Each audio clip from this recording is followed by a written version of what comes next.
Syrian refugees. Should they be coming to America? Well, they are in record numbers. Congressman, apparently the president now wants to increase the number of Syrian refugees coming into America. This is the home of ISIS. How do we know that the people that we let in are not sympathetic towards or even a part of this group? Well, we don't know that. This is a very dangerous and reckless policy. In my judgment, I held chaired an oversight hearing with the FBI, with Homeland Security, with the National Counterterrorism Center. They all three witnesses stated that this would pose a greater risk to Americans if we bring in these refugees from Syria that have not been properly vetted. And the FBI admitted they don't have the databases to properly vet these refugees. I was actually over there, Sean, and the Jordanian Minister of Interior told me he doesn't know who these people are. So why in the world, you know, we're working hard to keep these foreign fighters out of the United States. Why in the world we have a federally sanctioned government program to bring thousands of Syrian refugees into the United States that could pose a greater risk to Americans? Well, it's estimated, what, that 4 million have been forced to flee Syria, 7 million out of their homes, 500 have already come to the United States. And how many is the president talking about bringing in? And what is the vetting process to find out where their sympathies lies? In other words, are they somewhat sympathetic to ISIS? How are we going to know? How do we ascertain that? You almost have to read somebody's heart to find out what they're thinking, right? Well, I think that's exactly right. And the FBI, again, said because we don't have an intelligence footprint on the ground in Syria, we really don't know who these individuals are that we're just going to bring into the United States. 500 how many is he talking? How many is he talking about? Thousands? Thousands of Syrians are going to come in here. I don't think we have the manpower to possibly vet all the people he's talking about, do we? We don't, and we can't even monitor them when they come here. Remember, even in Iraq, we had refugees coming in from Iraq, and we had 2 terrorists that killed Americans in Iraq that were allowed to come into the United States, and that's with all the intelligence on the ground we had in Iraq. This is, again, I think a very dangerous policy that I'm glad you're covering this story because more Americans need to know about this. I sent a letter to National Security Advisor Susan Rice asking her to explain why she's doing this and to try to stop this from happening. My job as chairman of Homeland Security is to protect the American people. I believe this will put Americans at risk. You know, they are burning people to death. They're beheading people. There are firing squads. There's torture. There is, now we know about the slave trade of women on top of harvesting organs. And we're going to risk taking people without proper vetting or following them here? We don't have the capacity to handle that. That is a really stupid idea. I hope you stay on top of it and stop it. And one last thing, ISIS has telegraphed that they want to exploit the refugee process to gain interest into the West and the United States. They want to see us stop that. They want to meet us in New York, and they want to raise the flag of Islam on the White House. That's what they have said.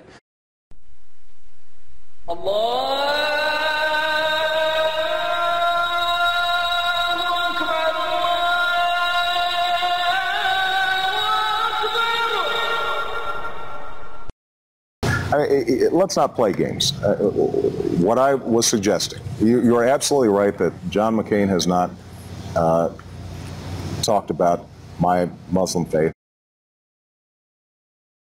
I also know civilization's debt to Islam. Partnership between America and Islam must be based on what Islam is, not what it isn't. And I consider it part of my responsibility as President of the United States to fight against negative stereotypes of Islam wherever they appear. Islam is not part of the problem in combating violent extremism. It is an important part of promoting peace. Islam has a proud tradition of tolerance. Likewise, it is important for Western countries to avoid impeding Muslim citizens from practicing religion as they see fit. We are no longer a Christian nation. We do not consider ourselves a Christian nation. We will convey our deep appreciation for the Islamic faith, which has done so much over the centuries to shape the world, including in my own country. The United States has been enriched by Muslim Americans. I think the world would see me as a different kind of president. If you actually took the number of Muslims Americans, we'd be one of the largest Muslim countries in the world. I also know that Islam has always been a part of America's story. And since our founding, American Muslims have enriched the United States. And that includes nearly 7 million American Muslims in our country today, from the freedom to practice one's religion. That is why there is a mosque in every state in our union and over 1,200 mosques within our borders. That's why the United States government has gone to court to protect the right of women and girls to wear the hijab and to punish those who would deny it. So let there be no doubt.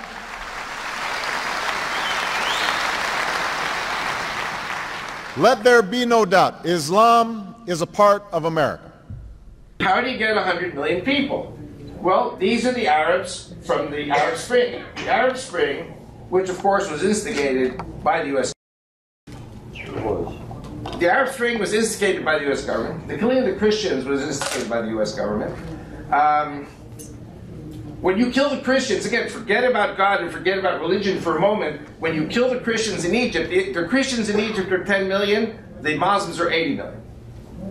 But the economy of Egypt is in the hands of the Christians. If you kill the Christians, you destroy the economy. If you destroy the economy, the Muslims starve. Okay, the Muslims starve, what do? They leave. Where do they go? America. And by the way, in case you don't really believe me that Obama's a Muslim, let me assure you that everyone in the Middle East, especially the Muslims, know that President Obama's a Muslim. And that he's going to welcome the Muslims into the United States. Okay?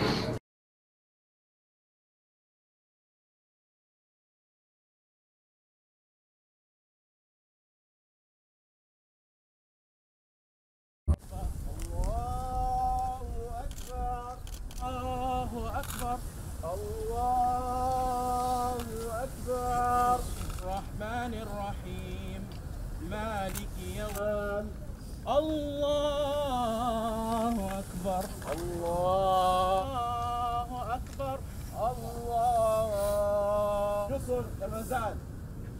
This unity in faith